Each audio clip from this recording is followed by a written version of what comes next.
Today I'm going to teach you how to link GitHub to Git Bash. This connection is essential for pushing and pulling code between your local machine and GitHub repositories, and it's done by creating a personal access token that Git Bash will use for authentication.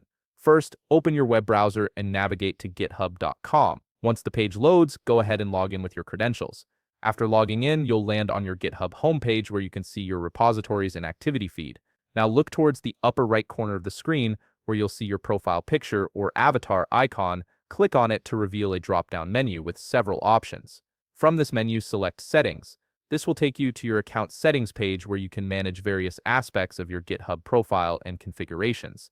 Once you're in the settings area, direct your attention to the left sidebar. Scroll down until you find the option labeled Developer Settings and click on it. This section is specifically designed for managing integrations, applications, and tokens that allow external tools like Git Bash to interact with your GitHub account securely. In the Developer Settings page, you'll see several options in the left menu. Click on Personal Access Tokens. This will expand to show you different token types available. From the expanded options, select Tokens Classic. Personal access tokens act as secure passwords that you can use instead of your actual GitHub password when working with the command line or API. Next, you'll see a button or drop-down menu labeled Generate New Token.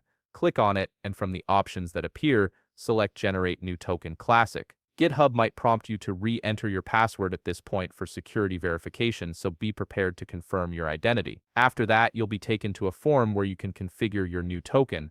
In the note field, type something descriptive that helps you remember what this token is for, such as Git Bash. This note is just for your reference and makes it easier to identify the token later if you have multiple tokens set up. Below the note field, you'll find a drop-down menu labeled Expiration. Click on it to reveal various expiration options. You can choose how long you want this token to remain valid. Select the option that best fits your needs, whether that's 30 days, 60 days, 90 days, or even no expiration if you prefer.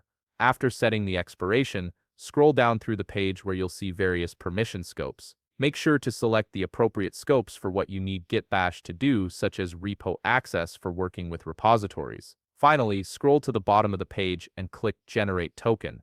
Your new personal access token will be created and displayed on the screen. Make sure to copy this token immediately and store it somewhere secure, as GitHub will only show it once. You'll use this token as your password when Git Bash prompts you for authentication, and that's it. You've successfully created a personal access token to link GitHub with Git Bash. If you found this video helpful, please leave a like, subscribe, and see you in the next video.